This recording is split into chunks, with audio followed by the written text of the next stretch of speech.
back to our individual little things.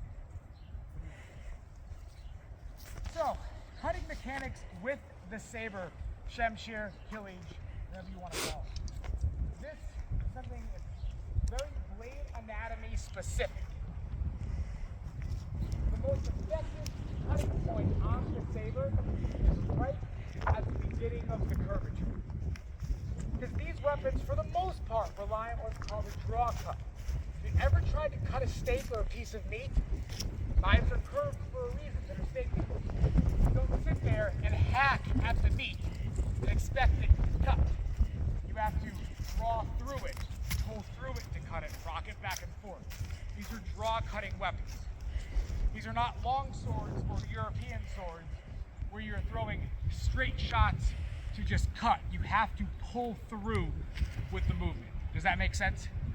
So there's three kinds of strike Saber that we do.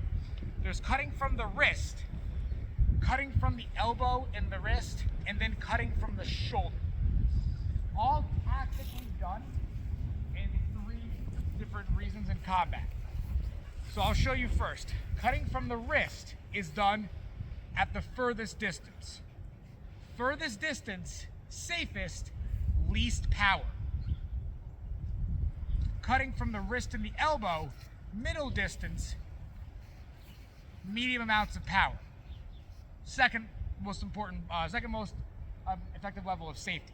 And then you have cutting from the shoulder, which is closest distance, most power, most risky. Does that make sense? So you have to variate where you're striking from, because this, again, you're super close, they can't cut back to you. But you've got a really powerful cut driving from your shoulder. So let's practice three different variations. I want us to do from our wrist, right? Come out in that side guard. I want you to cut at a diagonal, like that. So cut diagonal with what would be the opponent's shoulder with your wrist. And then when you're comfortable, transition to elbow and wrist. And then when that feels better, go around the shoulder and strike over your head. Get used to those three movements. So I'll come around the circle. Issue with this seminar is I'm going to teach you the cuts. And I'm going to kind of set you loose on your own for like 5 minutes to drill through these by yourself. And I'll come around and kind of ride through. I'm going to show you the basic cuts. And then you can practice each variation with those three strike types that I showed you. So please tell me to stop and slow down and repeat if you need to. Here is your basic cuts with the Saber. I've taken it from what I'm accustomed to from an armored combat perspective, and I've boiled it down to, let's say we're all in the battlefield not wearing armor, right? So these strikes are effective both with people who are in armor and out of armor. Generally, what I've learned is you are striking to expose the gaps in the armor. Today, we're thinking about if people are just out there wearing very minimal armor to none. Does that make sense? All right, cool. So, your first two strikes that I show are ascending strikes to the leg. Now, you never initiate an attack cutting to the leg. Because if you do, someone's gonna cut you in the head. It's kind of like a no-brainer.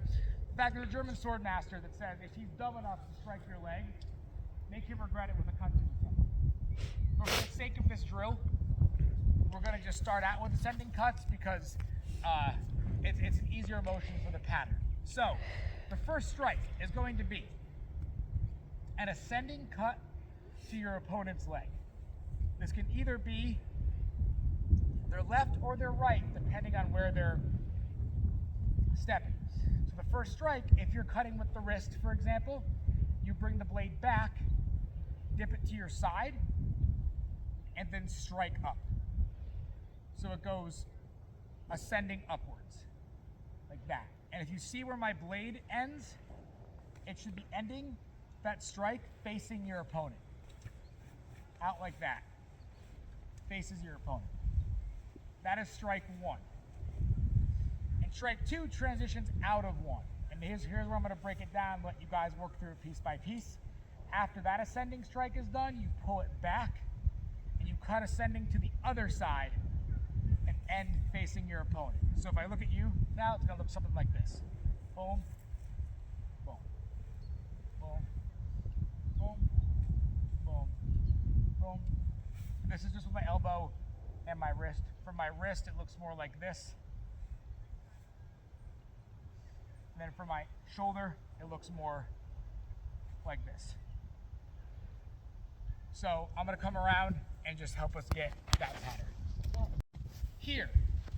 Then you have the diagonal cuts to what would be your opponent's shoulder.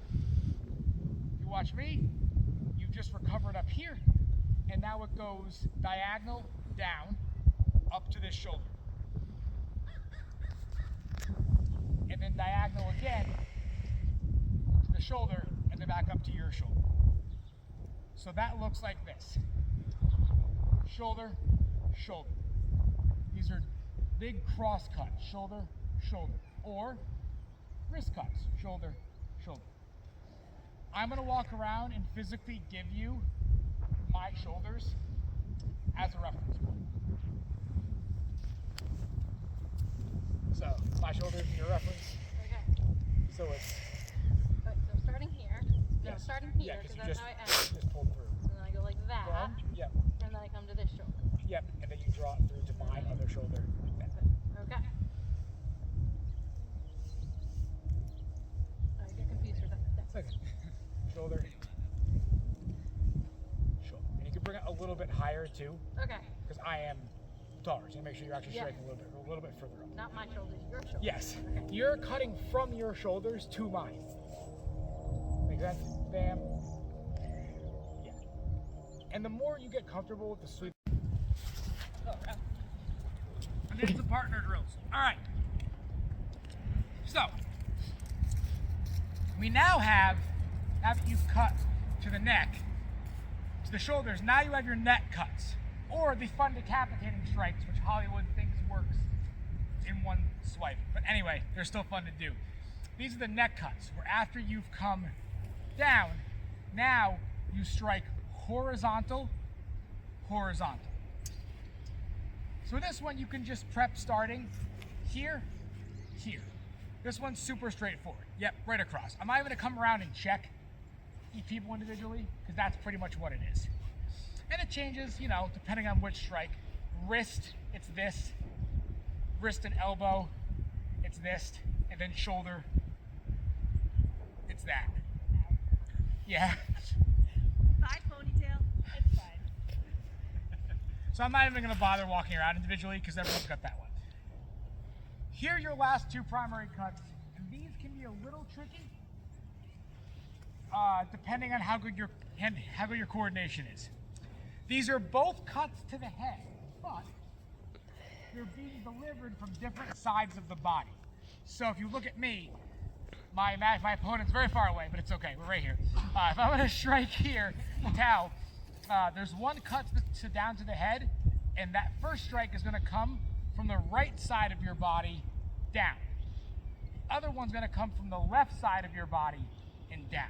So it's here, here.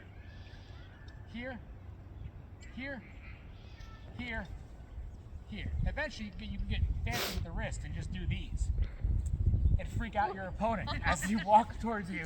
Yeah, run away. But just to get that from that side. So just practice going down different sides of the body. People say you can't thrust with a curved sword. That's weird because if I walk up to you and I stab you in the stomach, I've just thrusted with a curved sword.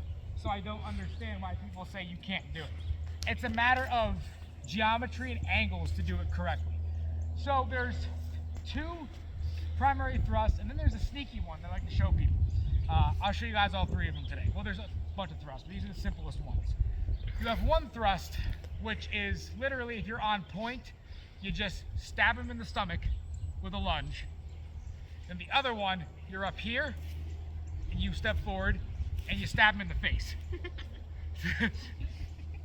And then they have fun variations on that, right? Where if you're cutting up, you can meet someone's strike and then stab them in the face from that ascending hit. There's also these nifty hidden thrusts that can come borrow you, where it's actually a Polish move. Probably stole it from the Ottomans, or the Ottomans stole it from the Polish. I don't know, taking up the Turks and the Poles. I don't know. But I'm gonna go to very slowly strike at that shoulder of yours. Okay. Just block it however you see fit for now. Okay. Boom. So raise your sword up to block it. Then at the last minute, Oh, that's fancy. you twist it around. Actually, let me show you with the Ottoman sword actually. I have it pretty easily. It makes a lot more sense with one of the Ottoman ones. That's fine, belly. Yeah.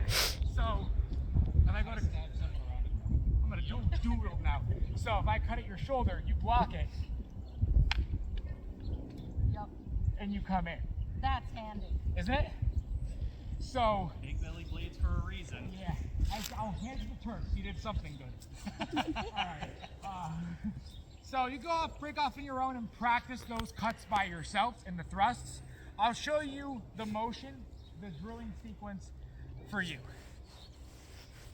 You go ascend, ascend, descend, descend, horizontal, horizontal, head, head. Those are all of our cuts, but in a row. I'm gonna grab my lemonade and I'll walk around, and gives you a chance to really either take a breather for yourself or keep drilling. The breather is like up to you. So with your blocks, with this, comes with a little bit of a discretion, especially because this will wind up on YouTube. Military saber and a lot of the European tradition will teach you to block low with the edge of the saber. You can, to block your legs. Some Persian and Ottoman traditions will teach you to block with the back edge, or you can just get your feet out of the way. I'll tell you right now, in my 10 years of doing this, I've never actually blocked a sword low with another sword. I've just moved out of the way. Don't waste your time getting your weapon out of the way. But I'm going to teach the blocks to the leg just for the sake of the fact that it can be done. So if you're in your stance, choose any guard that you want. I don't care. You want to defend your leg, your left leg, from an attack. You bring your sword outside, down, and then out. So the edge of the blade is facing outside your body. These two low leg blocks get people a little confused, and it's fine. So you actually want to keep it down, right? Now keep it, and now bring it out there. So it can either go that way or straight down, and the wrist comes out. You Oh, watch okay. mine, Yep. or you can actually go wrist up. Some people feel more comfortable that way, where their wrist stays up and they bring it out. Okay. So there's variations of that one. You can either drop Short it hand. this way, you can drop it that way, or you can sweep it across with the back edge. Some people prefer that.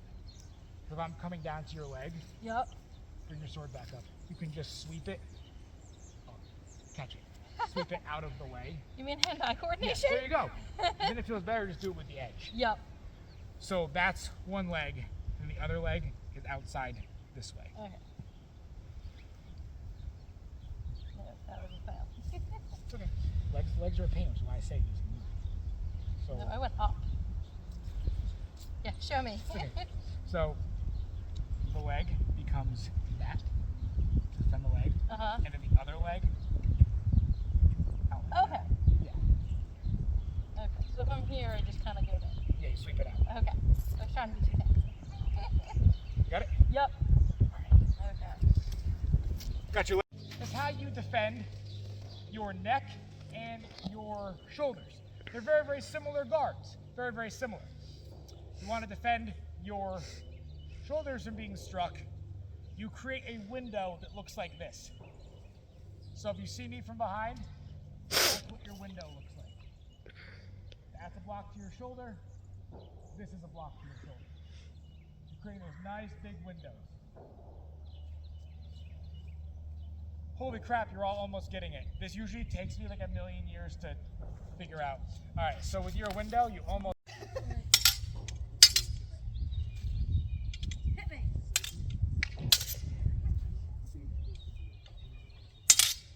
Yeah. But still. I don't think I'm supposed to adjust you. This way, yeah. Boom. These Sabers are $40.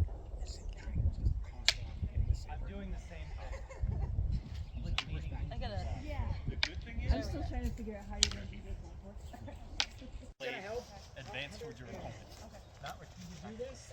Lean your body out a little bit. That's my bad verbiage, yes.